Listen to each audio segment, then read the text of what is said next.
መተናል አሰላሙ አለይኩም ወራህመቱላሂ ወበረካቱ። እንደምን አላችሁ ውድና የተከበራችሁ የአኑን የቁም ነገር ቤተሰቦች፣ ዛሬ እንደተለመደው በቁም ነገር ባስተማሪ ወቅታዊ ቪዲዮ ተመልሰን መጥተናል። ዛሬ ስንመጣ ቴምር ይዘን መጥተናል።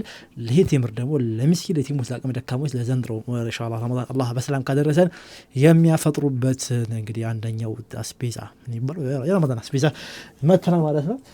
ቴምር እንደነገርኳችሁ በጣም ገበያ ላይ የለም። አንደኛ ሰሞኑን መንግስት ከፍተኛ ቁጥጥር እያደረገ ነው በዚህ በቴምር ጉዳይ ላይ።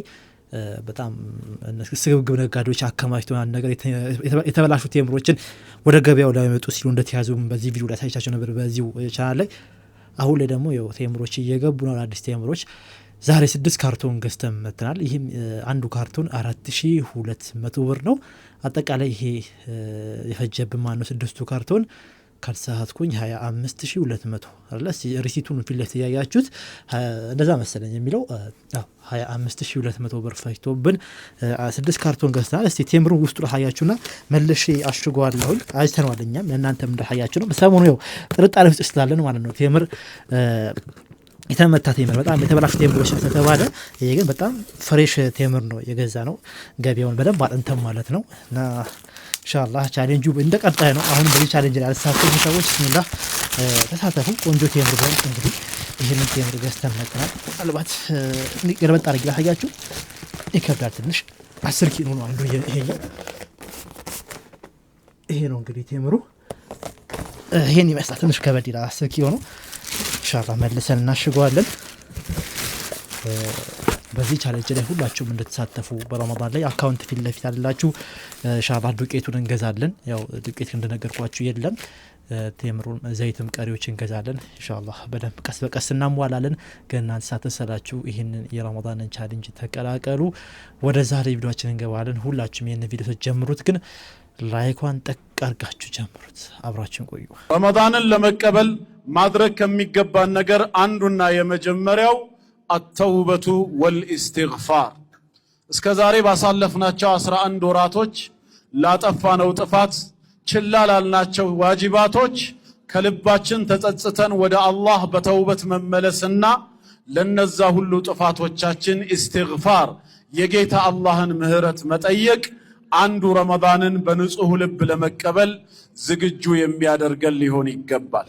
የረመዳን ኸይር ስራ የሚቀለን የረመዳን ዒባዳ የሚቀለን ወንጀልን ባቀለልን ቁጥር ነው፣ ባጠፋነው ሰዓት ነው።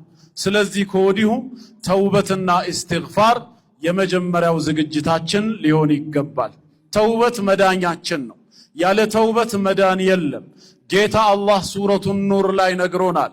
ወቱቡ ኢለላሂ ጀሚዓን አዩሀል ሙእሚኑን ለዓለኩም ቱፍሊሑን። ሁላችሁም ትድኑ ዘንዳ ወደ አላህ ተውበት በማድረግ ተመለሱ ተብለን ታዘናል። ተውበት በማድረግ ወደ መዳን መንገድ ልንመለስ ይገባል። ማሻአላህ እጅግ በጣም ወቅታዊ መልእክት ነው የተላለፈልን። ረመዳናችን ከፊታችን እየመጣ ነው። ልንገናኘው ታላቁ እንግዳ ጋር ልንገናኝ ነው። ስለዚህ ለዚህ እንግዳ ደግሞ ከፍተኛ ተውበት ያስፈልጋል። እነዚህ ከዚህ ከረመዳን በፊት በነበሩ ወራቶች ለሰራናቸው ወንጀሎች፣ አውቀንም ሳናቅ ለሰራናቸው ወንጀሎች ተውበት አድርገን በንጹህ ልብ ማለት ነው ረመዳን ልንቀበለው ይገባል። አላህ በሰላም ያድርሰን። ሙስሊሙ ዓለም የተሸነፈው በረመዳን ስለሚጾሙ ነው አለ። ለዓነቱላሂ ዐለይክ አልኩትና ይሄ በቃ ትልቅ ችግር አለብን ማለት ነው። ትልቅ ያስተሳሰብ ኃይለኛ ችግር አለበት ማለት ነው ዓለመል ኢስላሚ ያልኩኝና የዓለመል ኢስላሚ ሜንታሊቲ ምን ላይ ነው የተገነባው ብዬ መመራመር ጀመርኩ። እስልምና ላይ ነው የተገነባው። ኦኬ እስልምናስ የተገነባው ምን ላይ ነው? ቁርአን ላይ ነው የተገነባው። በቃ እኔ በመሐንዲስ አእምሮ ቁርአንን መመርመር አለብኝ ብዬ ተነሳሁ። አሁን ደግሞ በቅርቡ የመጣውን ኳታራዊ ዶክተር ናይፍ ቢን ነሃር የሚባለው ሰው ምን ይላል? ከቅርብ ጊዜ ወዲህ በጣም ዝናን እያተረፈ የመጣ ሰው ነው። ይሄ ሰውዬ ምን አለ? እስቲ እኔ ቁርአን እንደው ሀያል መጽሐፍ ነው ይባላል። አላህ ዕውቀቱን መሰረት አድርጎ ያሰናዳው መጽሐፍ ነው ይባላል። በቃ እስቲ ይሄን መጽሐፍ እንደው ልመርመረው ብዬ ተነሳው ይላል። ከዛ ጊዜ ሰጠሁኝና በአውሮፕላን እየሄድኩኝ ጊዜ ሰጠሁት አለ። በቃ የተወሰነ ጊዜ ሰጥቼ ቁርአንን የመመርመር ሙሉ ጊዜ ፉል ታይመር ለመሆን ተነሳው አለ። ከዛ በአውሮፕላን ሲሄድ እስቲ ለማንኛውም ሱረቱል ፋቲሃ እንዲህ መታል አድርገው አልኩኝና አለ። በቃ ሱረቱል ፋቲሃ የምናውቀው ነው፣ መታል አድርገውና ልለፍ አልኩኝና ጀመርኩት አለ። እንግዲህ ተመልከት ምን አለ መሰለ፣ አንተ ቁርአን እንዳመጣጥህ ነው የሚያስተናግድህ እንዳመጣጥህ እኔ እንግዲህ እንደተገነዘብኩት እንዳመጣጥህ ማለት ምን ማለት ነው ለምሳሌ አሁን በሐርፍ 10 አጅር ፈልገህ ከሆነ የመጣኸው ነይተህ በቃ እሱን ይሰጣል ያስተናግዳል ችግር የለም የሆነ ጊዜ ለማሳለፍ ብለህ ከሆነ የመጣው እንደዛው ያስተናግዳል እንዳመጣጥህ ነው አላህ የተናገረውን ቃል ሚስጥር ማወቅ ፈልጋለሁ ይሄን ነገር መመርመር ፈልጋለሁ ብለህ ከመጣም ደግሞ የሚስጥር በሩን ይከፍትልሃል ይሄ የቁርአን ባህሪ ራስህ ሞክረው ታገኘዋለህ ሐቂቃ ማሻአላህ ምንኛ ውብ የሆነች ንግግር ነች በጣም ተመክታኛለች ቁርአን እንዳመጣጥ ነው የሚያስተናግድህ አንተ እዛ ጋር የመጣው የተወሰነ አጅር ፈልገ ከሆነ ነው ኢንነመል አዕማሉ ቢንኒያት ነው እዛ ጋር ቁርአኑ ስትቀራው ንያ ማን ነው ወዲ ሰፋ አድርገው እንደተባው ደግሞ ቁርአኑ ላይ ያለውን እውነት ለመረዳት ቁርአኑ አላህ Subhanahu Wa Ta'ala እኔን ምን እያለኝ ነው ኡማውን ሙስሊሙ ምን እያለ ነው ብለን ደግሞ በጣም ጥልቅ ገብተን ደግሞ ስንገባበት ደግሞ ራሱ ቁርአን ምንድነው ባህር ነው ሰፊ ነው ያን ደግሞ ይጋብዘናል እኛ ደግሞ ንያችን በቃ አስፈተን እስቲ ቁርአን ምን እያለ ነው ብናነበውና ብናስተነትነው ያሰላም ያው ገር ስለሆነ ይከፋፈታል እስቲ ሁላችንም ይችን ነገር እንሞክራት የዱንያ ሁኔታ ፍዳውን እያበላው ስለ አላህ ስትነግረው ስለ አኺራ ያወራህ ያለ ስለ ጀነትና ጀሃነም ብቻ የምታወራ ስለ አዛብ القبر ያወራህ ያለ ይመስላል ሐቢቢ ስለምትታገለው ህይወት ነው ስለ አላህ እየተነጋገርን ያለ ነው አላህ አሁን ስላለህበት ህይወት ነው የሚያገባው አሁን ስላለህበት የዱንያ ሐለት ስለ ርዝቅ መጥበብህ ስለ ትዳር ማጣትህ በፈተና ስለመሸበብህ ስለመጨነቅ ስለመሰበር ነገር ዓለሙ አንተ ላይ ድብልቅልቅ ስለማለቱ የምትፈራው የምትጨነቅላቸው የዱንያ አህዋሎችህ ላይ በሙሉ አላህ ያስፈልጋል ብቻህን አትችለውም ብቻህን አታልፈውም እንዲያለን ጊዜ አላህ Subhanahu Wa Ta'ala ከጎንህ ካላደረክ ከፊት ለፊትህ ካላደረክ የምታልፈው የምትሻገረው አይደለም ስለ አላህ ሲወራ እየተወራ ያለው ስለ አኺራ ብቻ አይደለም ስለ ቀብር ስለ አዛብ ብቻ አይደለም ስለ ሲራጥ ስለ ማዕሸር ስለ ሒሳብ ስለ ሚዛን ብቻ አይደለም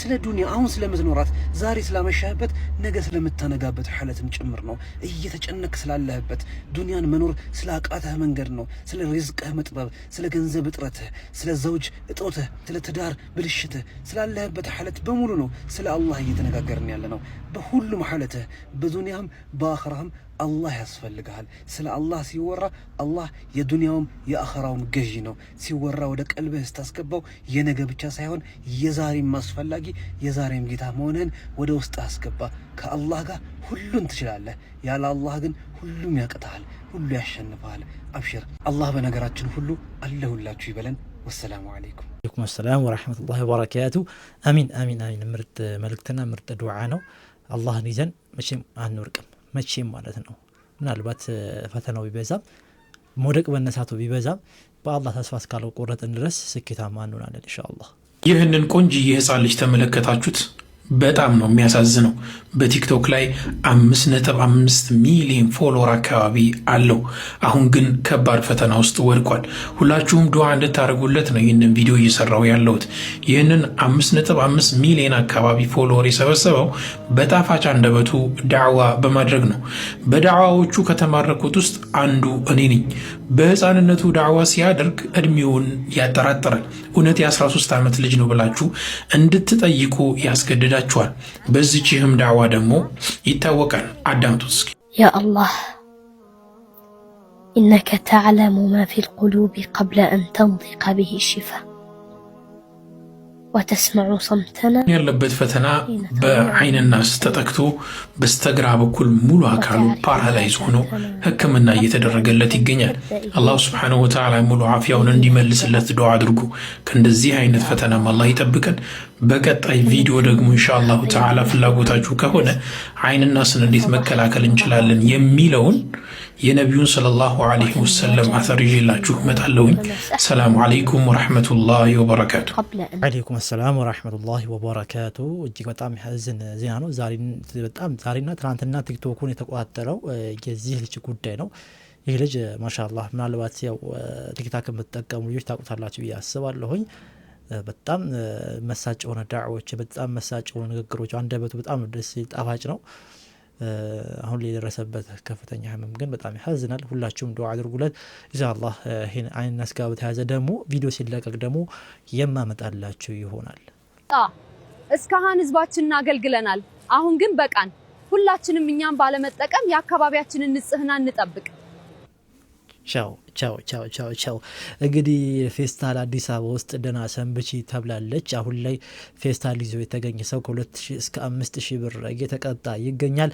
አሁን ማህበረሰቡ ራሱ ቶሎ ነው የሰነጠለው። በቃ ፌስታል ባንዴ ነው የጠፋው ማለት ነው። አሁን እንደዚህ ካኪዎችና በጨርቅና የሚሰሩ አሉ እንደዚህ ማዳበሪያ የሚመስሉ ነገሮች ሁሉ በጣም አሪፍ ነገሮች እየመጡ ነው። ፌስታል ያው የከተማን ውበት ያበላሻል በሚል ድራሹ እየጠፋ ይገኛል። ሲሄዱ ግን ያሳዝናሉ። እስከዛሬ ተጠቅመናቸው በአግባቡ እንኳን ሳናመሰግናቸው ነው የሄዱት። በጣም አንጀት ይበላሉ አካሄዳቸው ራሱ። ለማንኛውም ጠንቀቅ በሉ፣ ፌስታል አትጠቀሙ። ኢንሻአላህ የዛሬ ቪዲዮ ይሄንን ይመስል ነበረ። ቅድም ወደ መጀመሪያ ያሳየኋችሁ ቻሌንጅ ላይ ሁላችሁም ተቀላቀሉ። ምናልባት ለመስጂዶች ብቻ ማለት ነው ነጊታችሁ ካርቶን ቴምሮችን ማስገባት የፈለጋችሁ ሰዎች ማናገቻ ያላችሁ ካርቶን አንድ 10-20 ካርቶኖችን ማስገባት ከፈለጋችሁ አናግሩኝ። ያው አንዱ ካርቶን 4200 ብር ነው። አሁን ላይ ሊጨምር ይችላል። ያው የገበያው ነገር ታውቁታላችሁ፣ በጣም ነው እየተለዋወጠ የሚገኘው። ይሄን አስባችሁ ምናልባት ለአንዳንድ መስጂዶች ማስፈጠሪያ አስገባለሁ ለብቻ የምትሉ ካላችሁ ከታች ባለው ቁጥር ማለት ነው በውስጥ መስመር ማናገር ትችላላችሁ። የጀማዓ የዛሬ ቪዲዮ ይሄን ይመስል ነበረ። በትናንትናው ቪዲዮአችን ላይ አንድ ቪዲዮ አስቀምጥላችኋለሁ ብዬ ረስቼዋለሁኝ። አሁንም ካረሳሁት አስቀምጥላችኋለሁ። በጣም የወደድኩት ዳዕዋ ነው። ካረሳሁት አስቀምጥላችኋለሁ። ሰላም አለይኩም ወራህመቱላሂ ወበረካቱ። ለእኔ በሃይማኖቴ ኃጢአት ነው አመንዝራ ነው የሚለው ምጸየፈው ነገር ነው። ግን በሃይማኖቴ ይፈቅድልኛል ከሆነ ሙስሊም ሴቶችም ሲቃወሙ ሻይቻለሁ እንዳልኩሽ። አሰላሙ አለይኩም ወራህመቱላሂ ወበረካቱ። እንዴት ናችሁ? ይህች ወገናችን ለአንዲት ሙስሊም እህታችን መልስ እየሰጠች ነው። በመጀመሪያ ደረጃ ሙስሊም እህታችን በዚህ ልክ ሚዲያ ላይ መውጣቷ የሚወቀስና እንደ ኢስላም ክልክል የሆነ ተግባር ቢሆንም እርሱን ወደ ኋላ መለስበታለሁ። ነገር ግን ወገናችን በእኛ ከአንድ በላይ ማግባት አመንዝራ ነው የሚለው ክልክል ነው እያለችን ነው። ነገር ግን አመንዝራ አይልም። እንዲሁም እንደ መጽሐፍ ቅዱስ የተቀደሰ ተግባር ነው። እግዚአብሔር ራሱ ነው ሁለት ሚስት ያለው ሰው እንዴት ማስተዳደር እንዳለበት የሚያስተምረን ማለት ነው። እስኪ ማስረጃዎችን እንመልከት። መጽሐፈ ሳሙኤል ካለ 12:8 ምን ይለናል?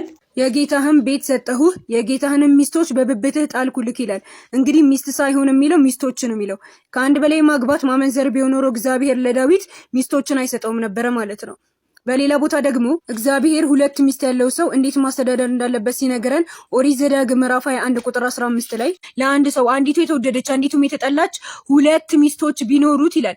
ለእርሱም የተወደደችው ደግሞ የተጠላችው ልጆችን ቢወልዱ በኩሩም ከተጠላችው ሚስት የተወለደው ልጅ ቢሆን እያለ አንድ ሰው ሁለት ሚስቶች ካሉት እንዴት ማስተዳደር እንዳለበት እግዚአብሔር ያስተምረናል ማለት ነው። ነገር ግን ዝሙት ቢሆን ኖሮ እግዚአብሔር በዚህ ልክ ሁለት ሚስቶች እያለ አያስተምረንም ነበር። እንግዲህ የእግዚአብሔር የተመረጡ ሰዎችም በዛው ልክ በጣም ብዙ ሚስቶች እንዳገቡ እንመለከታለን እንደ መጽሐፍ ቅዱስ ማለት ነው። ለምሳሌ መጽሐፈ ዜና መዋዕል ካለ ምዕራፍ 21 ቁጥር 3 ላይ ምን ይላል?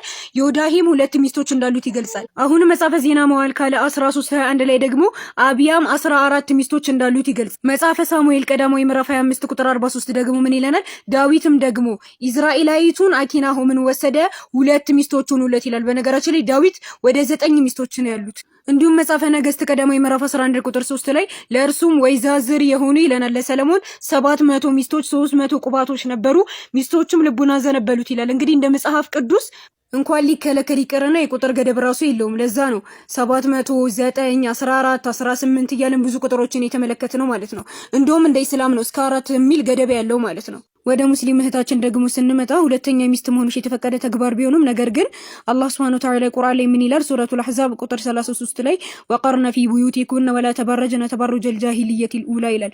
በቤታቻችሁ ውስጥ እርጉ፣ እንደ ፊተኛይቱ መሀይምነት ጊዜ መገለጥን በማጌጥ አትገለጡ ይላል ማለት ነው አላህ አዘ ወጀል። በሌላ ቦታ ሱረቱል አሕዛብ አሁንም ቁጥር 59 ላይ ደግሞ ምን ይላል? ያ አዩሃ ነብዩ ቁል ሊአዝዋጂከ ወበናቲከ ወኒሳኢል ሙእሚኒነ ዩድኒነ ዐለይሂነ ሚን ጀላቢቢሂን ዛሊከ አድና ዩዕረፍነ ፈላ ዩዘይነ ወካነ አላሁ ገፉረን ረሒማ። አንተ ነብዩ ሆይ ለሚስቶችህ ለሴት ልጆችህ ለምእመናን ሚስቶችም ከመከናነቢያዎቻቸው በላያቸው እንዲለቁ ንገራቸው። ይህ እንዲታወቁና በባለጌዎች እንዳይደፈሩ ለመሆን በጣም የቀረበ ነው። አላህም መሐሪ አዛኝ ነው ይላል ማለት ነው። ነገር ግን እንኳን በዚህ ልክ ተገልጦ ሚዲያ ላይ መውጣት ይቅርና ምን ይላል መሰለሽ? ሱረቱ ኑር ቁጥር 31 ላይ ወላ يضربن بأرجلهن ليعلم ما يخفين من زينتهن وتوبوا إلى الله جميعا أيها المؤمنون لعلكم تفلحون። ከጌጦቻቸው የሚሸፍኑት ይታወቅ ዘንድ በእግሮቻቸው አይምቱ። እንኳን ከነጌጧ ሚዲያ ላይ ልትወጣ ይቅርና የደበቀችው በጅልባብና ኒቃብ የደበቀችው ጌጥ እንኳን ይታወቅላት ዘንድ እግሯን አትምታ። ወቱቡ ኢለላሂ ጀሚዐን አዩሀል ሙእሚኑነ ለዐለኩም ቱፍሊሑን ምእመናኖች ሆይ ትድኑ ዘንድ ሁላችሁም ወደ አላህ ተመለሱ ይላል ማለት ነው። ተጸጸቱ ተመለሱ ይላል ማለት ነው። አላህ ሁላችንንም ወደሱ ተመላሾች ያድርገን። ወሰላሙ አለይኩም ወራህመቱላሂ ወበረካቱ።